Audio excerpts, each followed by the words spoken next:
Hello, I'm Christopher Shotola-Hardt. I'm delighted that you're joining me for this artist talk. This is my 2021 painting exhibition at Blackfish Gallery located in Portland, Oregon in the Pearl District.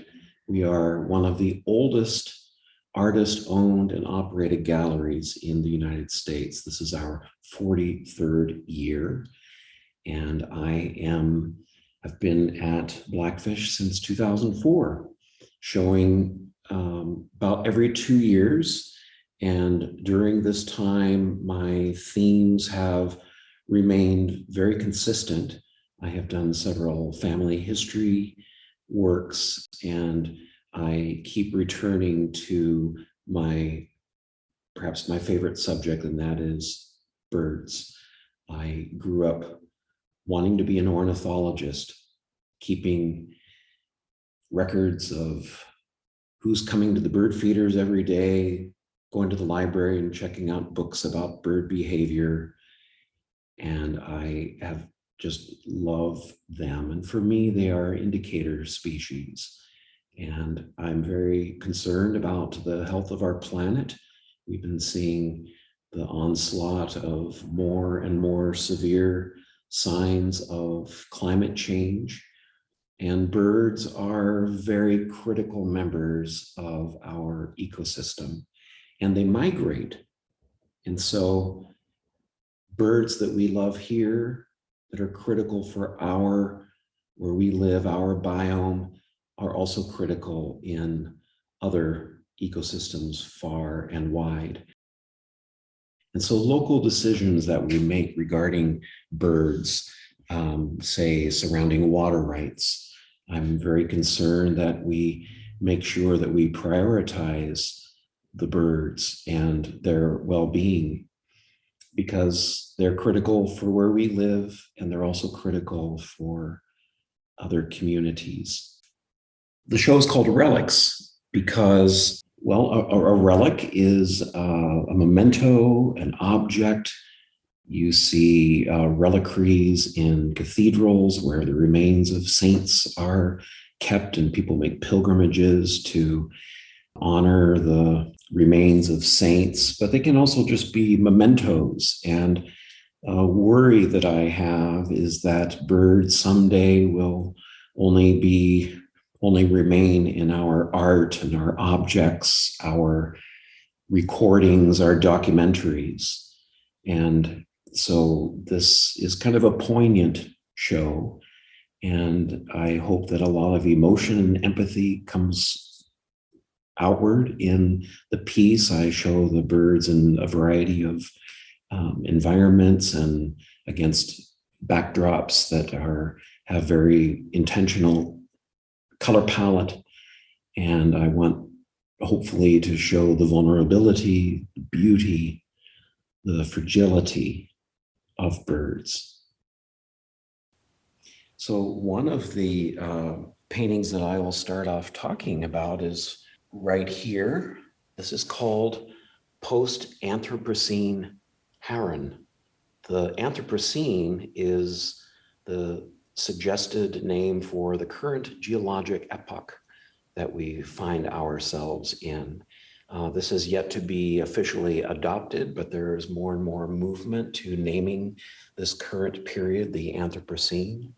And so the post-Anthropocene imagines a world where humans are not around. So that also, will we be the relics? At what point will we be the relics? Will birds be the relics? Will humans be the relics? In this painting, there is a cacophony of architectural styles. And this is fun for me because I did spend a time as an architecture major. This was before computer-assisted drafting. This is when everything was hand drawn. And I'm forever thankful for those lessons in perspective and drawing. So I'm geeking out, showing all of this blending of architecture, from early human cliff dwellings to Greco-Roman ruins to Gothic and Baroque modernist, futuristic. And there are no humans, there are no cars, there's no activity. And yet the abstraction of all of these time frame evading juxtapositions, it's all together, it's chaotic, it's overwhelming, it's too much. And it has had an impact on the earth that's juxtaposed with this more serene scene of this great blue heron who's in the foreground, walking or standing very silently, waiting for a fish. Out of the water, there's a branch, there are some water reeds, and there's a lot of negative space and space between these objects, and there's stillness. While it's this human creation, this relic of all of our architecture that's left behind has caused threat for the natural environment, there's perhaps a glimmer of hope that nature prevails and that we have this post-Anthropocene heron. There's another heron piece. It imagines a Portland in the future. Actually, there is no Portland. There is a flood, there is water. Perhaps the city is under this water. And the only remnant of Portland is our beloved, iconic St. John's Bridge, the suspension bridge. And in the vast landscape, the water scene, there are 3 great blue herons. One is in flight, 2 are standing in stillness. And there's an expressionist, surreal kind of color palette that stretches toward the viewer. And again, there's a lot of space and expanse. The piece that is on my show card is St. Francis number 3. This is my 3rd portrait of St. Francis, although I never show a human representation of St. Francis. There is always a bird, usually it's some kind of a crane or heron. Here there's a sandhill crane. This is in the style of a medieval altarpiece that we might see in an old cathedral. And there are some depictions of other birds that maybe they are other kinds of saints. They have halos. There are some gargoyles representing birds that are from various Gothic cathedrals in Europe. I use taxidermy birds a lot as models. There are several taxidermy specimens that were very still for me. I also quote some bird illustrations from the 17th century, 18th century, and I even have 3 quotations from some illuminated manuscripts from the Middle Ages. Structure of the piece shows a lot of detail. I'm hoping that the viewer will look at some of these things and think that they are diagrams of some kind, maybe early understandings of phases of the moon or positions of the sun, some early understandings of astronomy. But I also want there to be a lot of unfamiliarity because we just aren't clear about the details. St. Francis was a mystic from the Middle Ages. He approached the Pope wanting to start an order of monks that would live in the way that Jesus lived, in utter poverty, owning nothing, serving the poor, caring for the lepers, eating when people offered food. And he was also known as the patron saint of animals and the natural world. He is famous for giving a sermon to the birds, and he has a beautiful poem called Brother Sun sister moon. I put the bird in there. Is the bird a manifestation of St. Francis? Or is the bird moving through a memorial for St. Francis, looking for St. Francis, looking for that human who will be an advocate for them? This still life is called illustration number 23, Crow Blesses This House. This is actually an assignment I did alongside one of my kids who's in AP studio art. And I told them that I would do the design challenges alongside them. And their teacher actually is the successor, my painting instructor successor at Wilsonville High School. She is showing with me here in the gallery this month, is Janice Yang.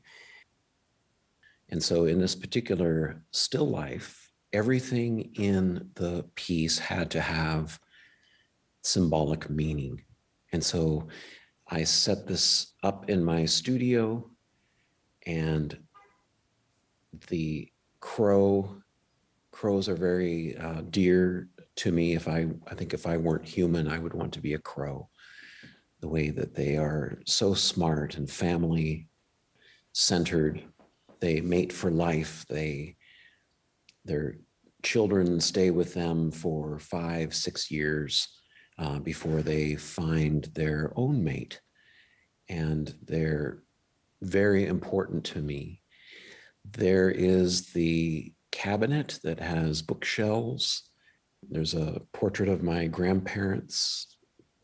My father and grandparents are war refugees from Eastern Europe. Next to their picture is a candle snuffer.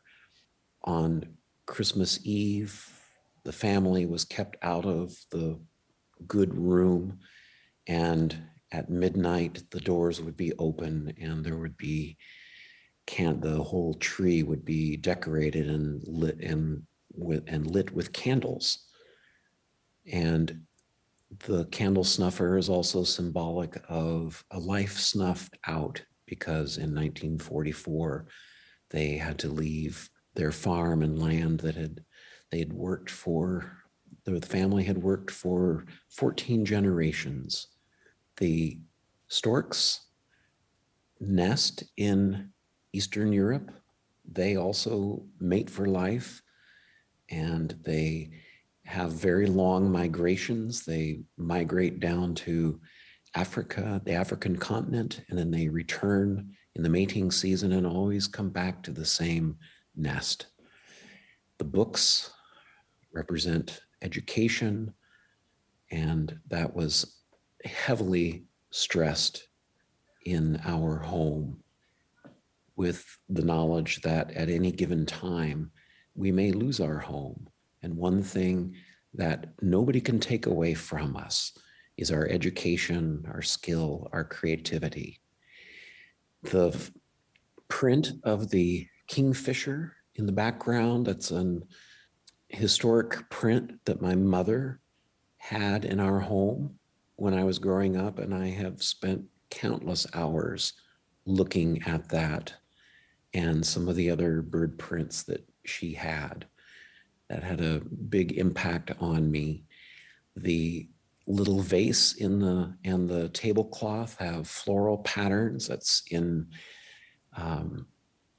recognizing the influence that my mother's mother had on me, the way that her home looked, and my developing interest in the decorative arts. The lamp was given to me by a very important friend, lifelong friend, who it's so that having that be a light source is symbolic for me. And then the crow is standing on photo album that has all the photos from the homes and lives back in Eastern Europe that were lost in 1944. Thank you for joining me for my artist talk. I hope that gives you some insight into what's behind some of the pieces and the theme of the whole show. The show is up through November 27. That's a Saturday, 2021. We're open 11 to 4, Tuesday through Saturday. And I hope you can get a chance to look at the show in person. Obviously, that's a different experience than seeing something on a screen. I'm also going to put together a companion video that lasts several minutes, a piece that I wrote called Going Home, that my ensemble Bug Toast will play for you while we scroll through the pieces that are in this show. So thank you very much for listening and seeing my work, letting me share with you.